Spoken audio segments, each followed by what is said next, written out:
በዚህ ዱዓ የትኛው ሙስሊም አላህን አይለምነውም አላህ ዱዓውን ሲቀበለው እንጂ። ይህም ዱዓ ለብዙ ወንድሞች እህቶች ስለሚጠቅም እንዲጠቀሙ አድርጉ። አንድ ጊዜ ሰዓድ ብን አቢ ወቃስ የተባለ ሰሐቢይ ረዲየላሁ ዐንሁ ከሌሎች ሰሐቦች ጋር አንድ ላይ በመቀመጥ ከረሱል ሰለላሁ ዐለይሂ ወሰለም ጋር ነበሩ።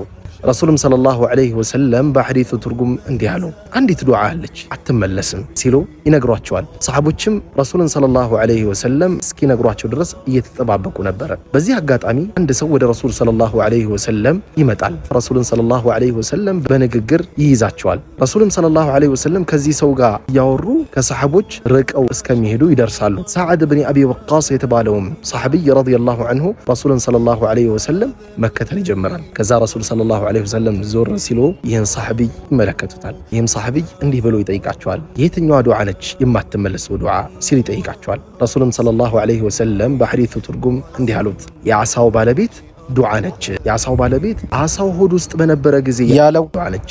ላኢላሃ ኢላ አንተ ሱብሓነከ ኢኒ ኩንቱ ሚነ ዛሊሚን። አስከተሉና ማንም ሙስሊም በዚህ ዱዓ አላህን ሱብሓነሁ ወተዓላ ለምኖት አያቅም አላህ ለሱ ዱዓውን ሲቀበለው እንጂ አሉ ዓለይሂ ሰላቱ ወሰላም። ሊሃዛ አንተ ሓጃ ካለ አላህ እንዲረዝቅ ከፈለክ አላህ የምትፈልገው ነገር እንዲያደርግልህ ከፈለክ ዱዓ ስታደርግ ከዚህ ዱዓ ጋር አያይዘህ አላህን ለምነው። በአላህ ፍቃድ አላህ ዱዓህን ይቀበልሃል።